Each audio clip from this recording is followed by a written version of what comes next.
और कीर्तन जब इतना जोर से किया कि ये तो हिरण्यकश्यप के महल में आवाज गई, भागा हुआ आया, किसी का टच नहीं किया, जोर से मुष्टि का प्यार किया, बालक गिरे और भक्त प्रहलाद को बोले तूने तो भैया नाक में दम कर दिया, हम तो सोचा बालक है सुधर जाएगा, सुधर जाएगा, अब तू बता तेरा नारायण कहाँ है। इस प्रकार बोले तेरा नारायण कहाँ है तू मुझे बता। पहले तो भक्त डर गए हमारे कि कहाँ बता दो, लेकिन जब सामने देखा खंबे में तो चींटी चल रही है, बोले सिया राम में सब जग जानी, सिया राम में सब जग जानी, करहो प्रणाम जोर जुग पानी, करहो प्रणाम जोर जुग पानी। भक्त प्रहलाद ने देखा अरे बोले पिताजी ये है ये, बोले कहाँ, बोले ये सामने। तुरंत उठा, सिंहासन से तलवार लिया और जैसे प्रहार किया हमारे नरसिंह भगवान गाड़ते हुए, बोले नरसिंह भगवान की जय हो। नरसिंह भगवान सामने खंबे से प्रकट हुए, मिलवा दे तो भगवान खुश हो जाते। ये देखो इतने भक्तों को लाए, भगवान थोड़े बहुत तो खुश हो ही जाएंगे। इतने भक्तों को लाए तो बिहारी जी थोड़ी बहुत दया तो करेंगे, भाई मिलवा रहा। तो बोले भगवान के भक्तों को भगवान से मिलाओ तो भगवान खुश हो जाते हैं। अब जैसे हमारे श्री राधे श्याम जी करें, अयोध्या में राम कथा करेंगे तो राम जी से मिलवाएंगे तो राम जी खुश, इसलिए भक्तों को डायरेक्ट मिलाते रहो। हमारा इस काम में क्या है, बुढ़ापे में काम क्या होना चाहिए, बोले सबका राजीनामा कराओ। बुजुर्ग आदमी सबका राजीनामा करवाता है ना, तो बोले इस प्रकार से भगवान बड़े क्रोध में बैठे और भक्त प्रहलाद डर रहे हैं। भक्त प्रहलाद ऐसे आगे बढ़े, एक कोने में खड़े, देवता लोग गंधर्व लोग सब आकाश देख रहे हैं आगे कौन जाए। बोले ऐसा करो पत्नी को बुलाया जाए। पत्नी कह देती है ना किसी को, भाभी जी भाई साहब आज गरम है, अरे बोले हमारे ये बाएं हाथ का काम है, आप छोड़ दो हम शांत कर लेंगे। दाएं हाथ का भी नहीं, बोले बाएं हाथ का काम है ये, आप उनकी बात छोड़ दो, उनको मना लेंगे हम। तो बुलाया लक्ष्मी जी को, लक्ष्मी जी आई और देखा, बोले लग तो रहे थोड़े थोड़े हमारे पति देव, लेकिन इस समय भयानक रूप, कहीं पास में गए, बाम अंग में बैठ गए और उन्होंने हाथ ही ऐसे फेर दिया तो ये नखून बड़े बड़े सारे निशान बन। ब्रह्मा जी जैसे आप लेके आए थे वैसे ही हमारे वैकुंठ में इनको छोड़ के आना, हम तो पास जाने वाले नहीं है। बड़े क्रोध में सभी ने कहा भक्त को आगे करो, भक्त के अधीन है भगवान। और भगवान ने कहा अहम भक्ता पराधीन, मैं अपने भक्त के अधीन रहता हूँ, भक्त के अधीन रहता हूँ मैं। जैसे पतिव्रता स्त्री अपनी पत्नी को बस में, पति को बस में कर लेती है, शिष्य सेवा करके अपने गुरु को बस में कर लेता है, उसी प्रकार भगवान ने कहा मैं भी अपने भक्त के बस में हो जाता हूँ। और भगवान ने कह भी दिया कि जहाँ मेरा भक्त पैर रखता है मैं हाथ रख देता हूँ, और भक्त मेरा एक कदम आता तो मैं 60 कदम आगे आ जाता हूँ। जो तो आवे एक पग तो आओ मैं 60, जो ने कऊ करो बड़े तो मैं लोहे की ला। अब लोग वहाँ कहते हैं दिल्ली में, आलोक वृंदावन पहुँच कैसे गए, सारे रास्ते तो बंद हैं, क्योंकि हमें तो कोई रास्ता बंद मिला नहीं। बिहारी जी ने फटाफट फटाफट फटाफट आ गए। कोई दिक्कत हुई किसी को आने, कोई दिक्कत नहीं। तो इसलिए भगवान की ये दया। और बोले भक्त को प्रहलाद को आ गया तो भक्त ने 42 श्लोकों से प्रार्थना किया है।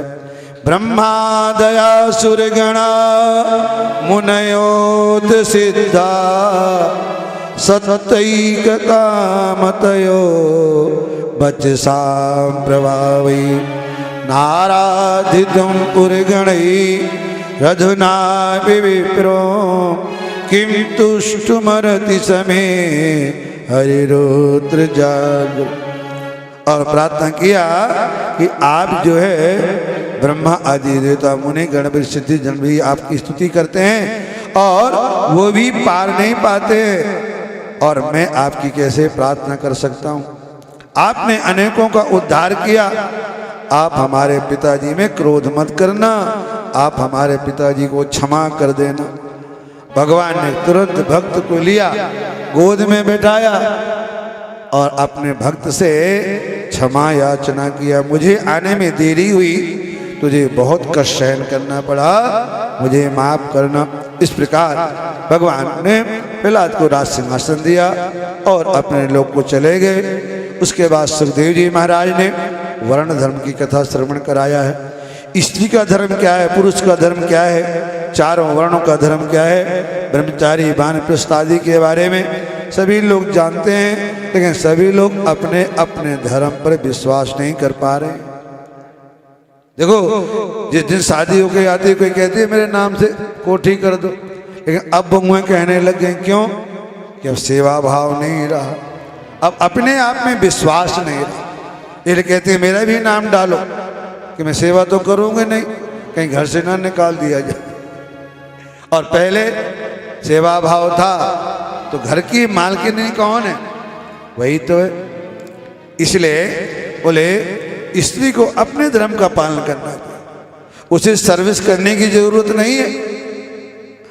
सुबह शाम सुबह 5 बजे उठ जाए, अपने हाथ से झाड़ू बुहारी कर दे, दीपक जलाए दोनों टाइम, पति की तरक्की अपने आप हो जाए, अपने आप 4 पैसे फालतू आएंगे। ऐसे ऐसे हम बताएं, जब शादी हुई तो 2000 तनख्वाह थे और आज 10 लाख कमा रहा है। क्यों? उसने तपस्या की, उसको अपना घर संभालना चाहिए, उसे बाहर जाने की आवश्यकता नहीं है। घर को व्यवस्थित किया जाए तो लक्ष्मी अपने आप आती है। इस प्रकार से उन्हें बताया कि स्त्री का धर्म है और पुरुष का धर्म। बढ़िया, कभी भी अपना भाव ये ना लाए कि हमें धोखा देके पैसा कमाना है। हमें मेहनत करना है 12 घंटे 14 घंटे 16 घंटे, अपने आप चमत्कार होगा, अपने आप भगवान परीक्षा लेगा, लेकिन चमत्कार होगा। ब्राह्मण अपने धर्म का पालन करे, क्षत्रिय अपने धर्म का पालन करे, वैश्य अपने धर्म का पालन करे, और चारों आश्रम गृहस्थ आश्रम सबसे उत्तम बतलाया गया कि गृहस्थ आश्रम सबसे उत्तम है। बोले क्यों? अरे आपके दरवाजे में ब्राह्मण लोग भी आते हैं, संत लोग भी आते हैं, वानप्रस्थी भी आते हैं और भिक्षा लेके जाते हैं। इसलिए गृहस्थ आश्रम सबसे बड़ा बतलाया गया। हमें उसमें नियम पूर्वक अपने धर्म को निभाना चाहिए। और उसके बाद जो है नारद जी ने बतलाया है, गृहस्थ आश्रम के बाद में बतलाया कि स्वयंभू मनवन, स्वयंभू स्वरोचिष उत्तम तामकार मनमंत्रों का वर्णन किया गया है। इनके किस प्रकार से इन्होंने भगवान इनके रक्षक रहे हैं, भगवान ने इनका अलग अलग इन्हें साधना किया और भगवान को उपदेश दिया, और भगवान ने इनके लिए अवतार भी लिए हैं। लेकिन परीक्षित ने कहा हमें तो लगता है कि भगवान थोड़ा सा भेदभाव करते हैं। बोले क्यों? बोले जो है असुरों को कष्ट देते हैं, देवताओं का की सहायता करते हैं। बोले ऐसा नहीं है, भगवान के लिए सब बराबर है। असीद गिरिवरो राजस त्रिकूट इति विश्रुता क्षीरोदेन वृतम श्रीमान योजना युतमुत्तम। बोले इसलिए आपको प्रसंग सुना रहे हैं। क्षीर सागर के समीप द्वीप में त्रिकूट नामक एक पर्वत है, और उसमें सुंदर पर्वत है, विशाल पर्वत है। उसमें गजेंद्र अपने परिवार सहित वहां रह रहे, पूरे परिवार का पालन पोषण किया। एक दिन नहाने के लिए गए सरोवर, नहाने लगे, सबकी नहा करके किनारे में खड़ा करते जा रहे। जब आप नहाने लगे तो ग्राह ने पैर पकड़ लिए। ये पैर पकड़ना क्या, जैसे घुटने खराब हो जाते हैं, ग्राह ने पकड़ लिया। लेकिन हम लोग नहीं मानते, घुटने काम नहीं कर रहे तो ग्राह ने पकड़ लिया। हम नहीं मानेंगे, हम तो बदलवाएंगे, बदलवाने से और खराब हो जाएंगे।